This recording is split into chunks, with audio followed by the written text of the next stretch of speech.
Ang ating topic this morning ay entitled na Securing Your Miracle. Okay, securing, yung masigurado mo ang iyong miracle. Ito ay story ng Fall of Jericho at medyo mahaba-haba ang ating babasahin. Depende kung sisipagin ako na magbasa at iba pa. Pero let's read po muna yung passage natin. Joshua chapter 6. So, around 20 verses lang naman to. Isinara ang mga pintuan ng Jericho upang huwag makapasok ang mga Israelita. Ipinagbawal na lumabas o pumasok ang sinuman. Sinabi ni Yahweh, sinabi ni Yahweh kay Josue, pakinggan mo ito. Ibinigay ko na sa iyong mga kamay okay, sumasabit. Ang Jericho, upang sakupin ito at gapiin ang kanyang hari at may giting na kawal. Ikaw at ang iyong mga kawal ay liligid sa palibot ng Jericho, minsan isang araw sa loob ng 6 na araw. Pauunahin mo sa kaban ng tipan ang 7 paring may dalang mga trumpeta na yari sa sungay. Sa ika-7 araw, 7 beses kayong liligid sa lungsod at hihipa ng mga pari ang dala nilang trumpeta. Pagkarinig ninyo ng isang malakas at mahabang tunog ng tambuli, lahat kayo'y ubod lakas na sisigaw. Sa sandaling iyon, babagsak ang mga pader ng lungsod at walang sagabal na makakapasok doon ang lahat. Kaya tinawag ni Josue ang lahat ng pari ng Israel at sinabi sa kanila, dalhin ninyo ang kaban ng tipan ni Yahweh. Mauuna ang 7 paring may dalang mga trompeta at sinabi naman niya sa mga taong bayan, lumakad na kayo, lumigid kayo sa lungsod at paunahin ninyo sa kaban ng tipan ni Yahweh ang mga sandatang lalaki. Okay, thank you bro. Sandatahang lalaki. Tulad ng sinabi ni Josue, lumakad nga sa unahan ng kaban ng tipan ang 7 pari may dalang trumpeta at habang lumalakad ay hihipan nila ang mga ito. 9. Nauna sa mga pari ang mga unang hanay ng mga kawal. Kasunod naman ng kaban ng tipan ang mga kawal na nasa panghuling hanay. Na-imagine nyo ba habang binabasa natin? Tuloy tayo. Samantala, walang tigil ang tunog ng mga trumpeta. Ngunit sinabi ni Josue sa mga tao, huwag kayong sisigaw o magsasalita man hanggang hindi ko kayo binibigyan ng hudyat. So utos nga ni Josue, iniligid nilang minsan sa lungsod ang kaban ng tipan ni Yahweh. Pagkatapos bumalik sila sa kampo at doon sila nagpalipas ng gabi. Kinabukasan, maagang bumangon si Josue. Binuhat ng mga pari ang kaban ng tipan ni Yahweh at muling nauna rito ang 7 pari na walang tigil sa pag-ihip ng dala nilang trumpeta. Muling pumuesto sa unahan nila ang unang hanay ng mga kawal, samantalang ang mga panghuling hanay ay nasa likuran ng kaban ng tipan. Okay, be patient. Patuloy ang pag-ihip ng mga trumpeta. Nilibot nga nilang minsan ang lungsod noong 2 araw at pagkatapos ay bumalik silang muli sa kampo. Ganito ang ginawa nila araw-araw sa loob ng 6 na araw. Sabihin nyo nga po, 6 na araw. Nang ika-7 araw, bumangon sila ng magbukang liwayway at lumibot ng 7 beses sa lungsod. Noon lamang nila ito nilibot ng 7 beses. Sa ika-7 libot, hinipan ng mga pari ang mga trumpeta at inutos ni Josue sa mga tao, sumigaw na kayo sapagkat ibinigay na sa inyo ni Yahweh ang lungsod. Ang buong lungsod at ang anumang matatagpuan doon ay wawasakin bilang handog kay Yahweh. Si Rahab lamang ang kanyang mga kasambahay ang ililigtas sapagkat itinago niya ang ating mga isinugo roon. At huwag na kayong kukuha ng anumang bagay na nakatakdang wasakin. Kapag kumuha kayo ng anuman, kayo ang magiging sanhi ng pagkapahamak ng buong Israel. Ngunit ang lahat ng bagay na yari sa ginto, pilak, tanso o bakal ay nakalaan para kay Yahweh at dapat ilagay sa kabang yaman ni Yahweh. Kaya't inipan nga ng mga pari ang mga trumpeta at nagsigawan ng malakas ang mga tao nang marinig iyon. Bumagsak ang pader ng lungsod at sumalakay sila. Nakapasok sila ng walang sagabal at nasakop nila ang lungsod. Pinatay nila ang lahat ng tao sa lungsod, lalaki at babae, matanda't bata, at pati ang mga asno, baka at tupa. Sinabi ni Josue sa 2 espiya na isinugo niya roon, pumunta kayo sa bahay ng babaeng inyong tinuluyan, ilabas ninyo siya at ang buo niyang angkan ayon sa inyong pangako sa kanya. Pumunta nga sila at inilabas si Rahab ang kanyang ama't ina, mga kapatid at mga alipin. Inilabas din nila pati ang kanyang mga kamag-anak at dinilang lahat sa kampo ng Israel. Pagkatapos ay sinunog nila ang lungsod at tinupok ang lahat ng bagay na naroon liban sa mga yari sa ginto, pilak, tanso o bakal. Ang mga ito'y inilagay nila sa kabangyaman ni Yahweh. Si Rahab na isang babaeng nagbebenta ng panandaling aliw ay iniligtas ni Josue pati ang buong angkan nito sapagkat itinago nito ang mga lalaking isinugo upang lihim na magmanman sa Jericho. Ang mga naging anak at sumunod na lahi ni Rahab ay nanirahan sa Israel hanggang sa araw na ito. Noon di pinanumpa ni Josue ang buong bayan sa pangalan ni Yahweh. Sinabi niya, sumpain ang sinumang magtatayong muli ng lungsod na ito ng Jericho. Mamatay ang anak na panganay at sinumang muli maglalagay ng mga saligan nito. Mamatay ang anak na bunso at magbabangong muli ng kanyang mga pintuan. Pinatnubahin ni Yahweh si Josue at naging tanyag ang kanyang pangalan sa lupaing iyon. Securing your miracle, the story of the fall of Jericho. May idea? Okay, tingnan niyo mabuti ito. Itong pag-uusapan natin the whole time. Miracles are for a purpose. Walang miracle na walang purpose. If you read the Bible, lahat ng miracle doon ay may purpose. Miracles happen when God's specific instructions are obeyed specifically for a godly purpose. Okay, bad news, hindi ko na Tagalog. Pero intindihin nyo naman yan. So, ang lahat ng miracle na nangyari sa buong mundo, mga kapatid, especially in the Bible, ay may purpose.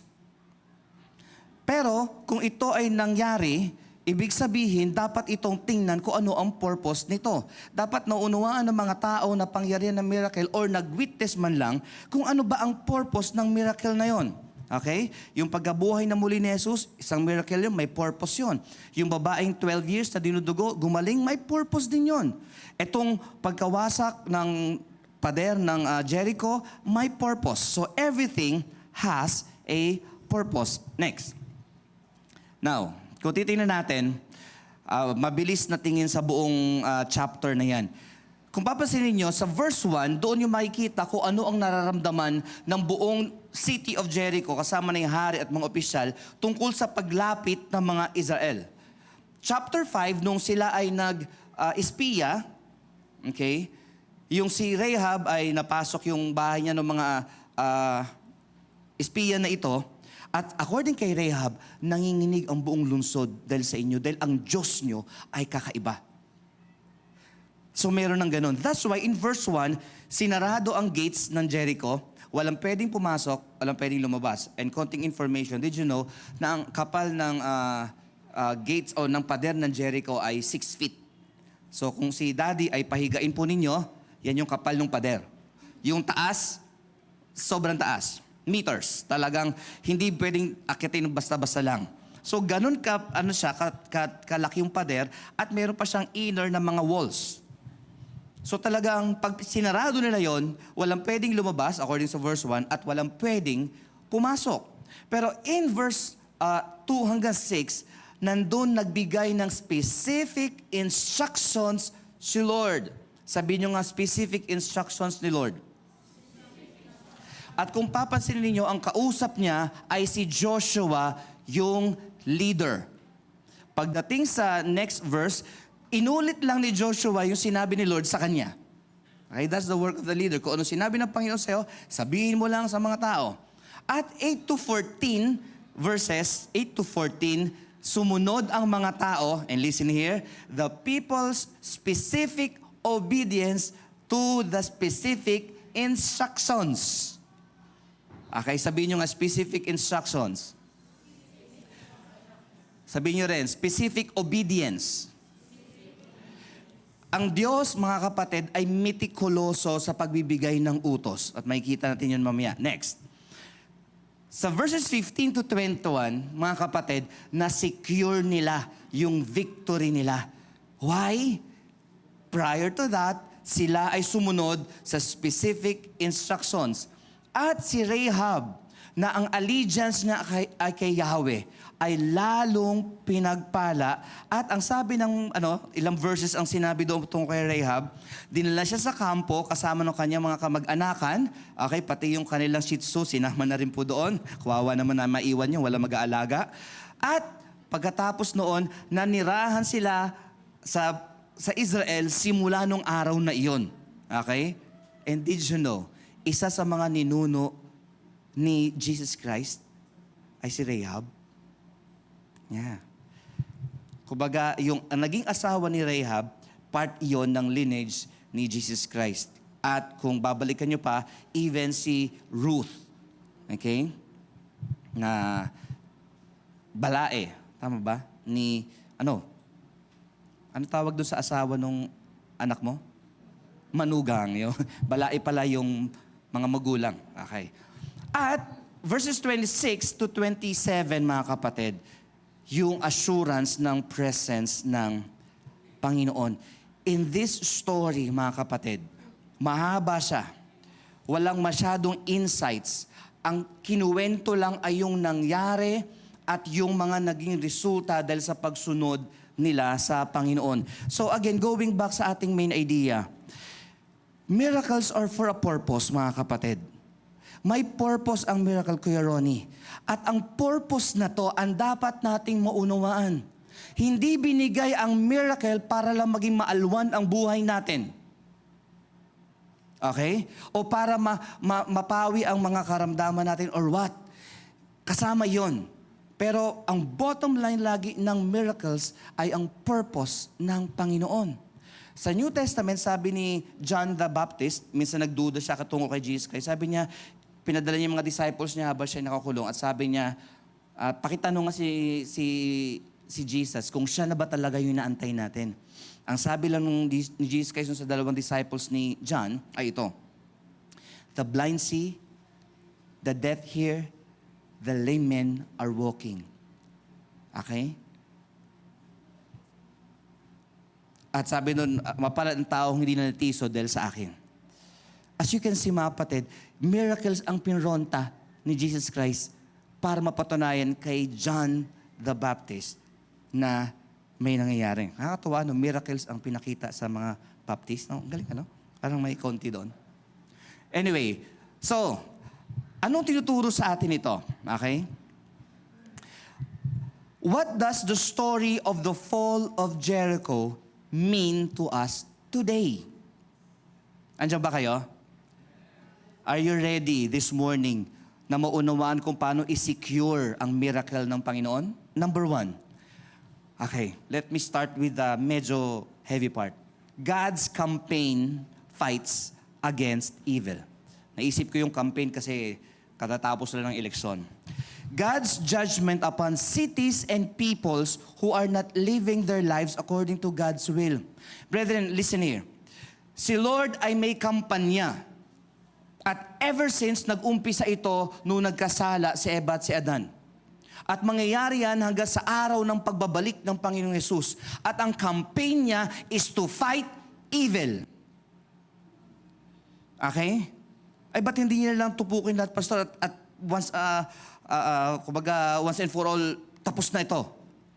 Listen here, mga kapatid. Kapag ginawa ni Lord yun, kasama tayo. Tingnan nyo, kung ginudge ni Lord ang mundo bago pa tayo tumanggap sa Kanya, kasama ako sa parurusahan. Kaya nagbibigay siya ng sapat na panahon sa mga tinawag niya para tumugon, Francis, doon sa panawagan. At yung mercy na yon ay may hangganan. Kapag dumating ang punto na dumating na taga si Lord or yung tao na yun ay namatay na, that's it. Wala nang mercy. At ang kampanya na to ay tuloy-tuloy. Hindi ito natapos. Hanggang ngayon ay nagtutuloy pa. Now, the whole Canaan territory has cities and peoples who are worshiping other gods and are living evil lives. So habang may kampanya itong si Lord, nakita niya na ang buong territory ng mga Canaanites ay for so long ay gumagawa ng hindi ayon sa kalooban ng Diyos. Nilikha niya yung mga ito, pero iba ang ginagawa nila. Kaya in the story, makikita nyo, ginamit ni Lord ang Israelites to judge these nations. As in nations, marami ito. God has been patient with them for many hundreds of years. Panahon pa ni Moses. Moses, wag mong gagalawin yung mga yan. Hindi pa dumarating sa ganitong level ang kanilang kasalanan. Pero until such time na ni Joshua, until dumating pa lalo sa panahon ni King Saul, maraming nations ang ginudge ang Lord using Israel. No, sasabihin na iba, genocide yan, genocide. No, it's not. Kasi gumagawa ang Diyos siya may likha ng buong mundo, alam natin yan. At ang pagpatay ng mga Israelites na utos ni Lord is part ng kanyang judgment. Pero sabihin ng iba, ang higpit ng Diyos sa Old Testament, patay agad. Hindi. Hundreds of years, pinayagan ng Panginoon na mabuhay ang mga taong ito, knowing, waiting, hoping pala, na magsisi ang mga tao na to. Okay? Just like yung Nineveh, nung kinuwento ni Pastor RJ na story ni Jonah. Nung pumunta doon, nagsisi. Pero did you know, that same city, after 100 years ata, ay nanumbalik sa kanilang gawain. So ginudge ni Lord yung city. Kailangan may repentance, pero walang repentance. So what happened mga kapatid? Ang nangyari ay ginudge sila. God's campaign fights. God's campaign fights against evil. Next, number 2. Ito pa. A people will either be with God or against God. Between Jericho and Israel, si Lord ay wala doon sa Jericho, si Lord ay nakay Israel. Yung judgment kay City of Jericho, mga kapatid, ito ay first and foremost, ito ay laban ni Yahweh. Laban ng Diyos. Secondary na lang yung pagkakaloob ng promised land. Did you know that? Yung promised land na magiging kanila kapag nasakop na ang mga lugar na to at na-judge ang mga tao, ay kasunod lamang nung purpose ng Panginoon to campaign against evil. You are either the ones, once God uses to expose evil, okay, dalawang kampo, and sin, or you'll be one of those who gets exposed. Since may kampanya ang Diyos against evil, i-identify niya, sino yung akin, sino yung hindi akin. Okay, hindi ko sinasabing hindi kay Lord to ha. Napaturo lang ako. Amen ba? Amen ba? Hindi pwede sa gitna ka. Okay? Andiyan ba kayo? Hindi pwedeng sa gitna ka, saan ba yung mananalo dito? Pag sure ako dito, okay na. Hindi pwedeng mahal mo ang sanlibutan, tapos mahal mo rin si Lord. Okay? So, hap-hap. So, ang tanong lang yan, ano ba gusto mo pag dumating ka sa langit? Lengthwise o crosswise? Hindi pwedeng half. God loves us, mga kapatid. Mahal ka ng Diyos. Sino dito mahal ng Diyos? Yeah. But if we disobey or deny God's righteousness, katuwiran ng Diyos, we will be judged. So, I'm not looking here, mga kapatid, sa isang side lang. Both sides nitingnan natin. With God, against God. Okay? For God or against God. Ang sabi dito, we will have to face God's judgment. Alam niyo, ito ang isa sa mga tricky na mga teachings sa Bible. Ito ay mini-miss out ng mga tao for the sake na maging maganda ang preaching. Huwag na natin pag-usapan ang kasalanan, ang judgment, love, love, love, bless, bless, bless. Wala. Kung ano man yun. Pero brethren, we will be unfaithful sa Bible at sa Diyos kung pipiliin lang natin yung pag-uusapan natin. Dito ipinapakita na si Lord readyng gumawa ng miracle sa buhay mo. As in miracle. Hindi yung parang, alam mo yun, yung parang nagawan lang ng paraan. Kundi miracle talaga na masasabi mo na Diyos lang talaga may gawa nito. Diba? Kaya sabi nga doon kailangan makita natin or maunawaan natin yung purpose behind every miracle. So that's number 2. Bilis natin Next. Disobedience has consequences. This obedience has blessings. Now, pause tayo ng konti. Lagi nating sinasabi, okay, sa bandang baba pala nakalagay, may pagpapala sa pagsunod, may pagpapalo sa pagsuway. Pagpapalo, pagpapala.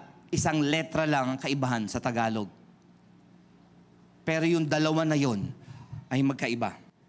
Completely magkaiba. Minsan iniisip natin, ay okay lang yan, Pastor. Mabait naman si Lord Totoo ka dyan. Okay lang yan, Pastor. Maawain naman si Lord Totoo ka lalo dyan. Okay lang yan, Pastor. Mapagpatawad si Lord. Totoo ka lalo dyan. Pastor, nauunawaan ako ni Lord. Lalong-lalong totoo yan. The question is, nauunawaan mo ba si Lord? Or si Lord, until such time na sawa na tayo sa kasalanan, siya lang lagi uunawa. Pero as you can see, hindi pwedeng si Lord lang uunawa ng uunawa. Kasi disobedience o obedience has blessings, it's up to you, and disobedience has consequences or medyo malala, judgment. Ano sabi ng Bible? Ang hell ay nag-aantay sa devil at sa lahat ng mga false prophets at sa lahat ng mga sinungaling. At sa lahat ng mga immoral at lahat ng mga tao na ito. And those who practice witchcraft, nakaabang ang lahat ng mga ito. Ang alam ng mga tao, si Satan ang hari ng impyerno. Pero ang sabi ng Bible, yun ang kahinatnan ni Satan. Ayaw niyang mapunta doon ng siya lang. Kaya kukumbinsin niya, si Mon, malungkot doon, pwede mo ba akong samahan? Walang aircon. At kung hindi niya man kayang dalhin na doon ang mga genuine believers, katulad natin, well, ang gagawin niya lang, wag na kayong mag-evangelize para at least wag nang mabawasan ang papunta doon. Ituro niyo na lang yung bless at kung ano-ano mga love ng mga teachings, pero wag na yan. Para yung mga tao, wag nang malaman at hindi na mabawasan yung mga biyaheng impyerno. Pero people need to know this, mga kapatid. Yung Jericho is 1,000 years old city. And ever since sumasamba sila sa Diyos-Diyosan, hindi ba mapagpasensya ang Diyos sa lugar na yon? More than thousands of years. I'm not sure. May nabasa ko 8,000. I'm not sure with that. Pero pagpalagay na natin, 1,000-year-old na yung city na yon. Hindi ginudge ni Lord? Hindi ba pasensya yon? Ang lupit ba ng Diyos ng Old Testament? Hindi. Hindi siya malupit. Mapagmahal siya, puno siya ng grasya at habag, at ang sabi ng New Testament, the Lord is the same yesterday, today, and forever. Hindi by the way, hindi kasama Old Testament dyan, Hindi sinabi yon. Even ang mga Amorites, hundreds of years na pasensya ni Lord ang pinagana niya, hoping si Lord na one day magsisi yung mga tao na to. Pero until such time, hahayaan ko sila, magpapadala ko ng mga propeta rin. At ang sabi ng Bible, hindi pwedeng i-deny ng tao na may Diyos. Tingnan mo lang yung nature. At yung sumisikat ngayon na artificial intelligence, na according kay Elon Musk is more dangerous than nuclear weapons. Anong pinagagawa sa kanila? Yung imbis na i-program mo ang program na gawin yung gusto mong gawin niya, ang gawin natin, turuan natin siyang mag-isip. Hindi na ikaw mag-iisip para dun sa program mo. Kundi bibigyan mo siya ng code, okay, ng algorithm na pwede siyang mag-isip. At ito ang kayang gawin ng AI.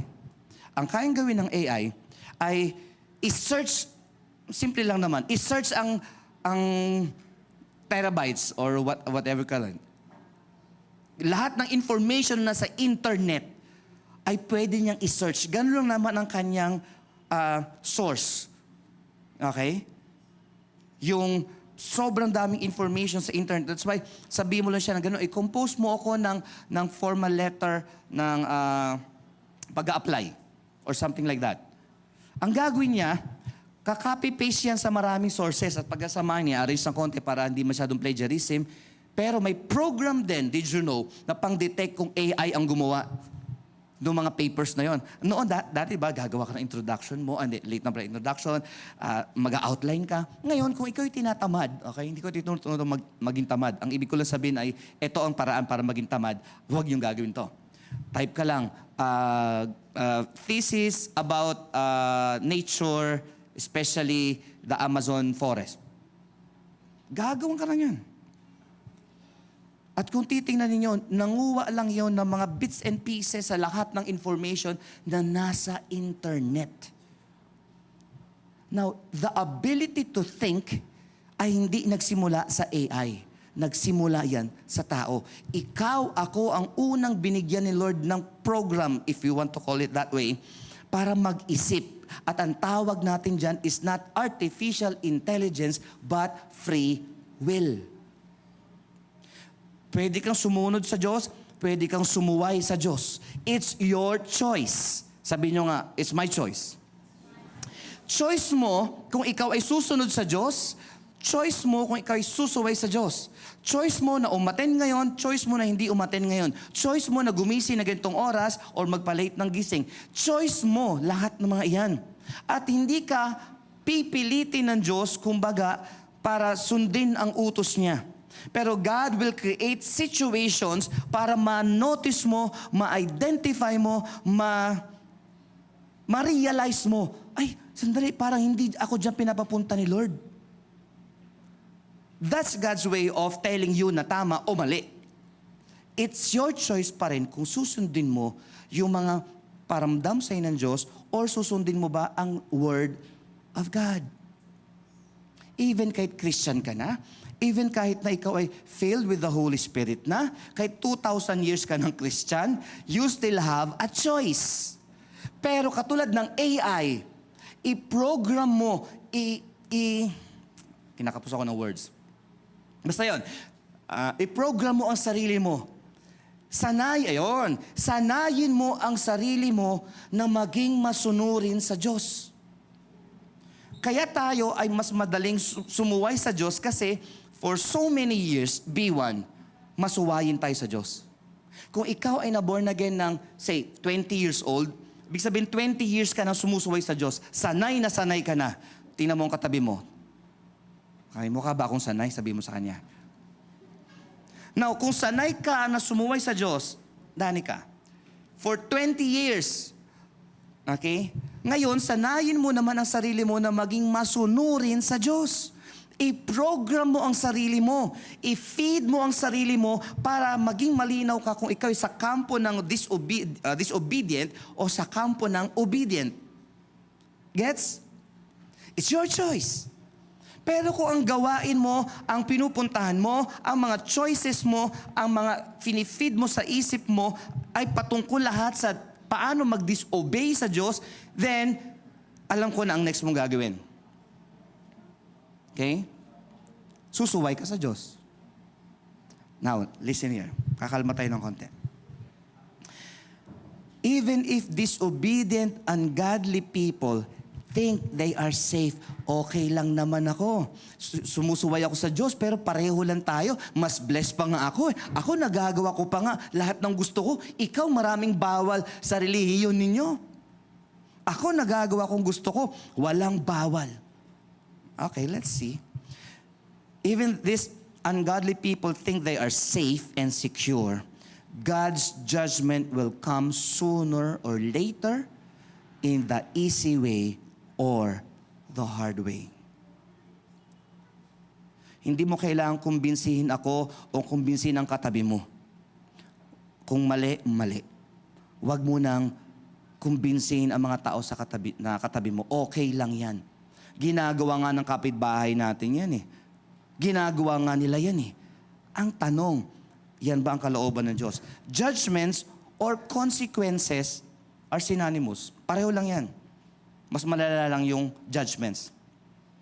God will never tolerate evil, but God will reward allegiance to Him. At sa story ng Jericho, si Rahab ang sample. At nilagay pa talaga, si Rahab na babaeng nagbibigay ng panandaliang aliw. Talaga kailangan sabihin yan? Kailangan mo ba sabihin yun? Mapabasa yan ng buong mundo. Well, hear this. Nilagay sa Bible yun. Para masabi na itong babae na to na disobedient, ngayon ay may allegiance na kay Yahweh. Amen. Palakpakan natin ang Panginoon. And listen here, hindi siya Israelite. At dahil sa pagsunod ng isa, Daddy, Rahab, buong pamilya niya ang naligtas. Believe in the Lord Jesus Christ, you and your household will be saved. It takes only one person to believe. Yung masimulan sa pamilya. Now, what are you doing?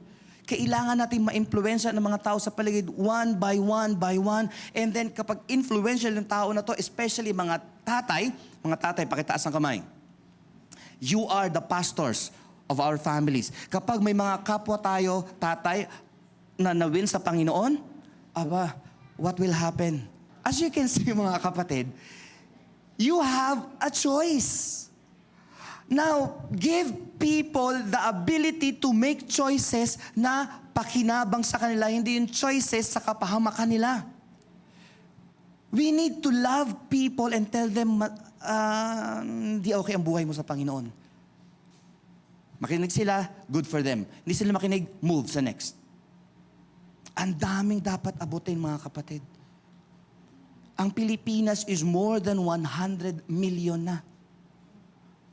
Ang sabi ng statistics, around 10% lang ang mga evangelical o yung talagang naniniwala sa tinuturo talaga ng Bible. The rest ay nominal Christian pero hindi si Christ ang Sa Israel, more than 1% na daw ang mga Messianic Jews. We need more people to tell the world, hey, may dapat na mangyari. God will never tolerate evil.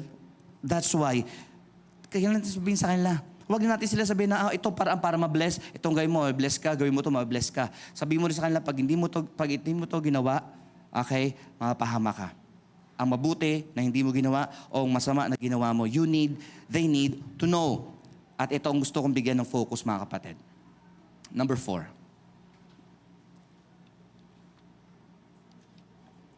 Be faithful to God's specific instructions. Tingnan nyo, since ang laban ng Jericho o ng Israel with the leadership of Joshua, okay, ay laban ni Yahweh, okay, si Yahweh ang nagbigay ng instructions. At ang instructions niya, kung sa pananaw ng mundo, Daddy, walang kwenta. Lalaban ka ng gera? Magmamarcha? Sinong gumawa na yan? Wala pa naman. Hindi kaya, imagine niyo na ito, hindi sinabi sa Joshua chapter 6, pero hindi kaya yung mga tao sa Jericho nakaganon. Anong ginagawa nila? Okay, pangatlong araw to, isang ikot. Umiikot sila araw-araw. Ano yung sinisearch nila yung lugar? Ano ba gagawin nila? Pero may kaba na yung mga puso ng mga tao, ha? Pero namukha silang tangier doon, for sure. Pero may specific instructions si Lord. Hindi mo pwedeng laruin, hindi mo pwedeng i-improvise, hindi mo pwedeng dagdagan, hindi mo rin pwedeng bawasan. Ito ang specific instructions. 7 priests na may hawak na 7 trumpets will walk around, kasama ang mga tao at mga sundalo, will walk around Jericho for 7 days. 7, 7, 7. Kung kakapusin ka ng isa, 6, 6, 6. Ang kulit ng instruction. Pero on the 7th day, wag lang once umikot. Papagurin ko kayo. Anong kwenta nito? No, kung ikaw isa sa mga sundalo, kung walang... mapaisip ako eh. Kung ikaw ay duda kay Lord, may unbelief ka, isipan mo agad si Lord, Lord, walang kwenta tong gagawin natin. Hindi ko maarok anong purpose nito. Papaano? Pero again, since this is a fight ni Lord, hindi fight mo, siya masusunod. Ang laban ng Israel, mga kapatid, listen here. Kaya nakikinig ba kayo? Pakitaas ng uli yung kamay ng mga nakikinig dyan. Okay, listen here. Yung laban na ito, ang gusto ni Lord, pagpalain ang Israel. Pero on the other side, judgment campaign ni Lord, ito against Jericho at sa buong lugar ng Canaan. Si Jericho lang ang umpisa. Ito ngayon pang-apat. Be faithful to God's specific instructions. If you are called and chosen to do God's will, yan. Be faithful to God's specific instructions and do it in God's specific way.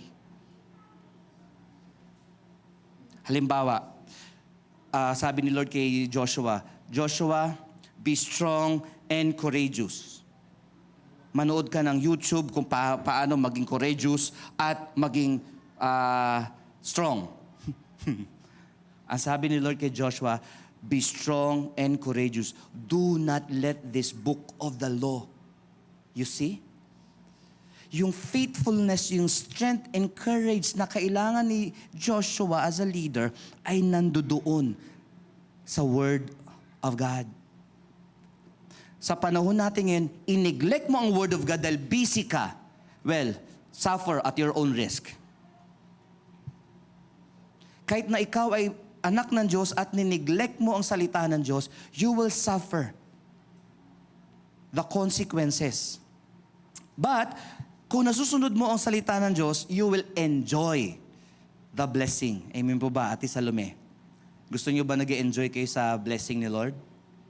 Sa breakthroughs ni Lord, sa miracles ni Lord. Next. Mabilisan lang to Sino si Joshua? Did you know may similarity si Joshua? Just like Moses, may divine encounter si Joshua. Burning bush si Moses, si Joshua ay yung commander of the army of the Lord. Makikita niyo yan sa last verses ng chapter 5. Si Moses ay na-divide ang Red Sea. Si Joshua dinivide ang Jordan River. Okay? Just like Moses, dinala ni Moses ang Israel from Egypt to wilderness. Sino nagdala from wilderness to promised land? Si Joshua. And every time, mga kapatid, makikita nyo, si Joshua, kinoconsider niya ang pagtuturo ni Moses sa kanya. Si Moses ay naging mahusay na leader kay Joshua. Nakapag-produce si Moses ng isang Joshua. Okay, kaya nga may kanta, we are the Joshua generation. Okay? To possess the land, something like that. Next. Tingnan ito. God calls certain people to different levels of leadership. May hangganan yung leadership ni Moses, at may mag-carry on, dapat. Brethren, ang UVCC ay binless ni Lord in so many ways for the past 16 years. Ba't ko na nasabi yun? May kita nyo naman sa paligid. May kita nyo sa buhay nyo. May kita nyo sa mga history at may kita nyo mga kapatid kung gaano ka-faithful si Lord. Miracles upon miracles, breakthroughs upon breakthroughs, families na nakakakilala sa Panginoon. It happened. Binless tayo ni Lord. Sa mga obedience natin, kung may ganun man term, ay binless tayo ng Panginoon. Meron din tayong mga mishaps, mga lapses at iba pa. And we suffered the consequences. Pero brethren, one thing ang gusto ng Panginoon ngayon. He is calling us to rise up to the level of leadership. Yung leadership na yon, iba't ibang level. Okay? Nakakatawa. Thank you pala, Kuya Raul, sa yung prayer kanina. Pinag-pray ang mga pastors, pinag-pray ang mga leaders. We need that. We need them. Amen? Kailangan may mag-rise up na mga leaders. Una-una, major question, sino ang mga next generation na pastors kaya ng UVCC? Mayroon ba pinapahiwatig si Lord sa mga next pastors coming from the membership of UVCC? I would rather na, kumbaga, inborn tuloy, no? Ano ba tawag doon? Talagang, yung galing sa, dito talaga, hindi from the outside going in. Ha? Inborn na sa isip. Home, yon. Homegrown pastors na maaring youth pa lang, na wala pang pakialam ngayon, pero tinatawag na pala ni Lord. And my question is this, parents, kapag ba tinatawag o tatawagin ng Lord ang inyong mga anak na maging pastor, papayagan nyo? May narinig kong amen? Okay. Aba, pwede. May nag-amen na. Amen ba? Is either full-time pastor like me, o kaya part-time pastor, dating pastor doon kami trabaho. Either way. Pero we need pastors later on. Imagine niyo kami after 10 years. Kaya mga itsura na namin, ano? 20 years. 10 years, 58 na ako. 10 years ulit, 68 na ako. Another 10 years, 78 na ako. Na-imagine nyo ba? Okay. Pero of course, hindi lang naman kami ang tatanda rin kayo. Pero yung mga youth care natin, yung mga kids natin na 8 years old ngayon, after 10 years, 18 na yan. After 10 years, 28 na yan. I'm really praying for the next generation of leaders na i-raise up ni Lord na homegrown from UVCC. It doesn't matter. Sige, palakpakan natin ng Panginoon. It doesn't matter kung ano ang background mo, mas mabait yung iba kaya sa'yo, hindi yun ang basihan. Hindi sa educational background, hindi sa lahat, kundi may calling ka ba sa Panginoon? Calling is very important. Of course, hindi lang pastors ang kailangan natin. Mga ministry heads. Going a little further, hindi lang ministry heads. Mga tao na may mga ministries. Tingnan mo ang katabi mo, tanongin mo siya, sis, ano ang ministry mo? O brother, ano na ba ministry mo? May mapapangalanan ka bang ministry na part ka? Kung wala pa, naku, magtanong-tanong na tayo. Okay? Okay? Ay, pastor, mayroon pa bang isang ministry na available para sa akin? Yung gusto mo, tinanggal na. Ano yun? Sitting ministry. Tinanggal na po yun many years ago. Ang kailangan ngayon is people who will obey God specifically, Mon. Huwag kang pumayag na ano ka lang, hindi ka nagli-lead. Pero kailan makita mong sarili mo na tinitrain mo na ang sarili mo na uhaw ka sa salita ng Diyos. Okay? Kailan makita mo sarili mo na talaga sumusunod sa kalooban ng Diyos. At makita mo ang sarili mo na may purpose ang mga miracles na nakikita mo o yung miracles na naranasan mo mismo ay may purpose yun. For you to go the next level. Not just waiting for another miracle, but for the purpose ni Lord. At ang miracles, it will happen naturally. Amen? Next. Leaders, okay, basahin ko lang. Leaders are God's representative to do, so that God's will is done here on earth as it is in heaven. Okay? Hindi ko na basahin lahat. Yan ang ginawa ni Joshua. Next. Ito pa. Did you know? Okay, another topic ito. Okay, mamaya sa Las Piñas ito. Did you know that the story of Joshua chapter 6 is a reversal of what transpired in Numbers 13 to 14? Pareho nagpadala ng espiya yan, si Joshua at si Moses. The problem is, sa unang, basahin ko lang, 10 out of 12 spies sa Numbers ay nagsabi ng maganda yung lugar, pero ang daming problema, ang lalaki ng mga tao doon, mukha tayong mga tipaklong. Hindi kaya. Mukhang malabo ang gusto ni Lord. Ano naging resulta? People rebelled against God because of the false report ng 10 spies. Buti nilang yung dalawa, which is Joshua and Caleb, which is nagpadala din si Joshua later on ng spies niya, pero yung mga spies niya, totally new. At ito pa, nangyari yung first attempt to enter Canaan, panahon pa ni Moses, on the south side ng Canaan. South, baba. Yung army ni Joshua, hindi na dumaan doon. Kasi malalaki. Pero hindi ibig sabihin na malalaki ang kalaban on the south side, titigil na tayo. Nag-route sila going sa east side. Kaya Jordan River tinawid nila kasi nasa east side. So yung east side, yun yung mas kaya nila. Pero hindi pa rin nila kaya. Pero doon ang strategy ni Joshua. Bumiyay sila from somewhere down south, and then bumiyay sila dito, lakad sila for so many weeks, and then pagdating nila sa Jordan River, ang unang nangyari, nag-step sa river yung mga priest, dalang Ark of the Covenant, at natuyo, nag-subside pala yung side na pwede nilang daanan, and then, alam nyo na, nanalo sila against the city of Jericho. What does that mean? Mga kapatid, if you fail on your first attempt, hindi ibig sabihin, palpa ka na. You can have another strategy para yung promise ni Lord ay mangyari pa rin according to God's way, according to God's instructions. And you will receive your miracle. Conclusion, secure your future miracles by understanding God's will and instructions for yourself.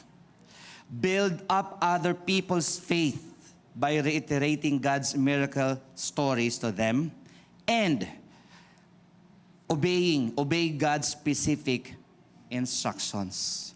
So, possible ba na ma-secure ang miracle mo na gusto na inihanda ni Lord sa'yo for a purpose? Ang sagot ay malaking yes.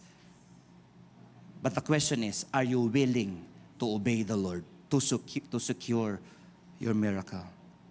Tayong lahat ay tumayo. Palakpakan po natin ang Panginoon. Amen.